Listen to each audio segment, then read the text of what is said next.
Continuaremos con la serie de videos del aparato y respiratorio con el tema que nos compete, que es mecánica de la ventilación. Un tema que es muy importante conocer porque es la base, como todos los videos han sido, para comprender lo que sigue. Antes de empezar a hablar de la mecánica de ventilación, tenemos que usar o hablar de la medida, ¿no? Y esa medida de la que tenemos que hablar se llama presión.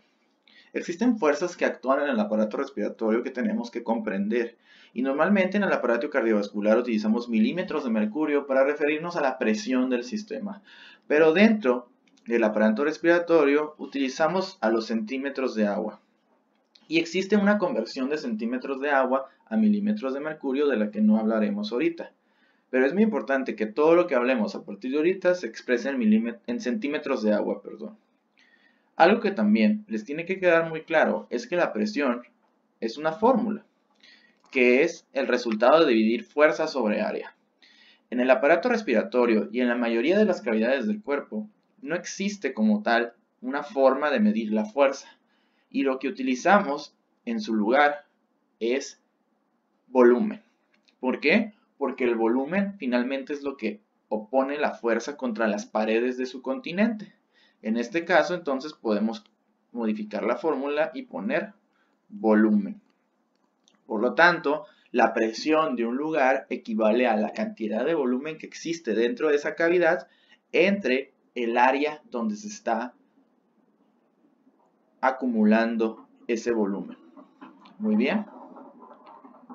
Continuaremos entonces con este volumen sobre área, es decir, presión, y vamos a hablar un poco de la bomba. Hemos hablado que esta bomba tiene diferentes cavidades, ¿no? Y tenemos aquí los pulmones, ¿verdad? Tenemos el espacio pleural, ¿sí? Y para fines didácticos vamos a empezar a hablar un poquito más de este espacio pleural y lo vamos a dividir en esta imagen que sigue. Tenemos aquí un esquema del aparato respiratorio, donde hemos simplificado las vías de conducción, ¿sí? Las vías de conducción y vías respiratorias. Aquí tenemos los pulmones y el área. Todo esto vacío es el espacio pleural. Lo azul es la cavidad torácica. ¿Okay? Tenemos cavidad torácica en azul, el espacio pleural está en blanco y tenemos a los pulmones en amarillo, ¿no? Junto con sus vías de conducción y vías respiratorias, vías aéreas, ¿no? Muy bien. Y entonces, estos pulmones y esta cavidad torácica no se mantienen estáticas a lo largo del tiempo, ¿no? Tenemos una mala concepción en la que pensamos, o hasta ahorita han pensado ustedes, que el aire que entra a los pulmones lo expande. Es decir, que al entrar aire a los pulmones, estos se expanden. Pero es lo contrario. La expansión de los pulmones hace que el aire entre, como si fuera una succión. Por lo tanto, tenemos que recalcar esta mecánica de la ventilación. Tenemos aquí 3 esquemas del aparato respiratorio. Y existen 2 fuerzas principales en el aparato respiratorio, las fuerzas colapsantes y las fuerzas expansoras. Las fuerzas colapsantes son las propias del pulmón. El pulmón tiene una tendencia a colapsarse.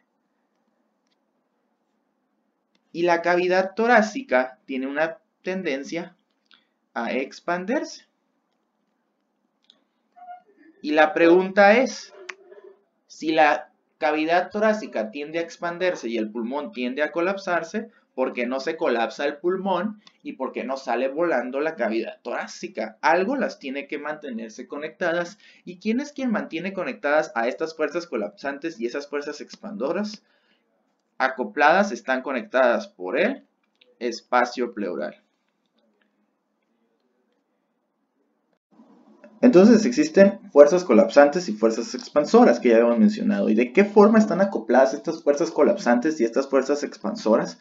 La única forma en que están conectadas es por el espacio pleural que hemos marcado, ¿sí? Hemos marcado que el espacio pleural es lo que conecta al pulmón que se quiere colapsar y a la cavidad torácica que se quiere expander. Y entonces, ¿cómo una cavidad que tiene líquido puede conectarlas? Lo que hace tan especial a esta cavidad es que la cavidad pleural tiene una presión, ¿sí? Todas las cavidades tienen una presión. Vamos a dibujar a la cavidad pleural. Pero a la cavidad pleural le llega una cantidad moderada de líquido, ¿sí? El espacio pleural produce una cantidad moderada de líquido, pero absorbe una cantidad mayor de líquido, ¿sí? Por lo tanto, dentro de la cavidad pleural se absorbe más líquido del que se forma, y eso hace que se forme un vacío. Y en términos correctos, este vacío es una presión negativa. Por lo tanto, la cavidad pleural tiene una presión negativa y esa presión negativa genera una succión. Es decir, dentro del espacio pleural hay una presión negativa. Aquí hay una presión negativa. Y esa presión negativa dentro del espacio pleural está succionando a los pulmones para que no se colapsen, ¿sí? Los pulmones normalmente se quieren colapsar, ¿sí? ¿Quién evita que los pulmones se colapsen? La presión intrapleural negativa que está succionando a esos pulmones manteniéndolos abiertos. ¿Hacia dónde los está succionando? Hacia la cavidad torácica. Los está manteniendo pegados a la cavidad torácica. Y entonces hemos hablado ahorita de la presión intrapleural. Y hemos descrito que la presión intrapleural es una presión netamente negativa y es la que se cuenta dentro del espacio pleural. Muy bien, ¿no? Y la suma de la presión de los pulmones y la presión del espacio pleural se llama presión transpulmonar. Y entonces dibujamos aquí un pulmón, dibujamos su tráquea y le dibujamos su pleura. Y entonces, ¿cuánta presión hay normalmente o qué presión tiene el espacio pleural? La presión del espacio pleural suele ser negativa y por convención hemos dicho que la presión del espacio pleural suele ser de -5. Y en reposo, la presión alveolar suele ser de 0. ¿Cuánta es la fuerza que mantiene expandidos a los pulmones? La presión que mantiene expandidos a los pulmones es la presión transpulmonar. La presión que succiona a los pulmones es la presión intrapleural. La presión que mantiene expandidos a los pulmones es la presión transpulmonar. Y la fórmula para la presión transpulmonar es igual a presión alveolar menos presión intrapleural. ¿Cuánta presión mantiene abiertos los pulmones? ¿Sí?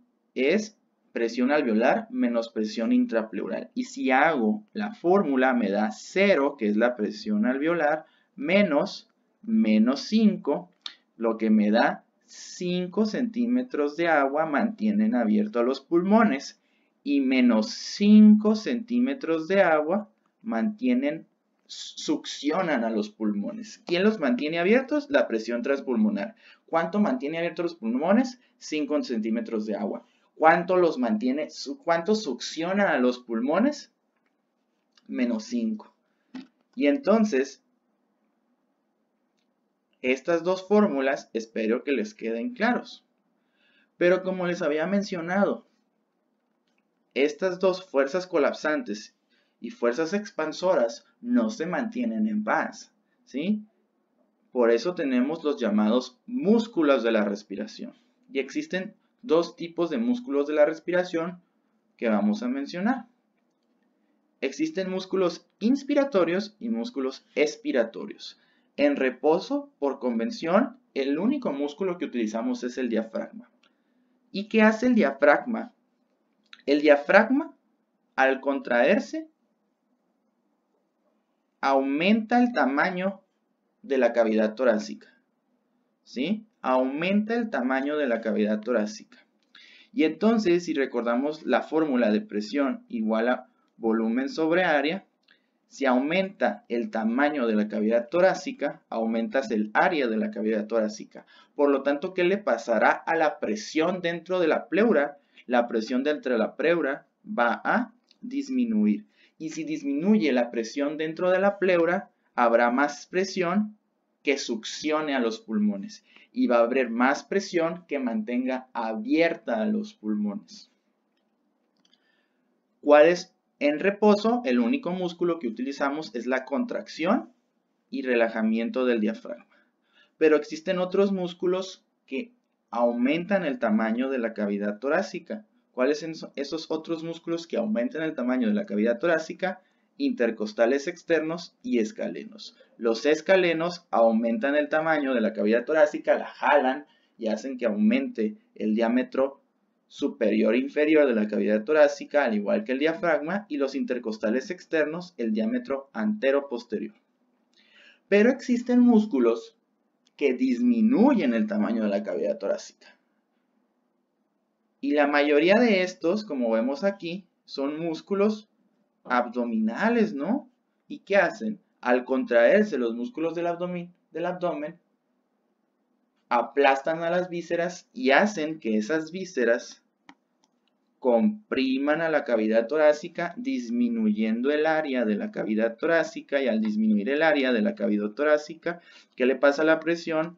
Aumenta, y por lo tanto, si aumenta la presión intrapleural, va a haber menos succión, y si aumenta la presión intrapleural, va a haber menos presión que mantenga abiertos a los pulmones.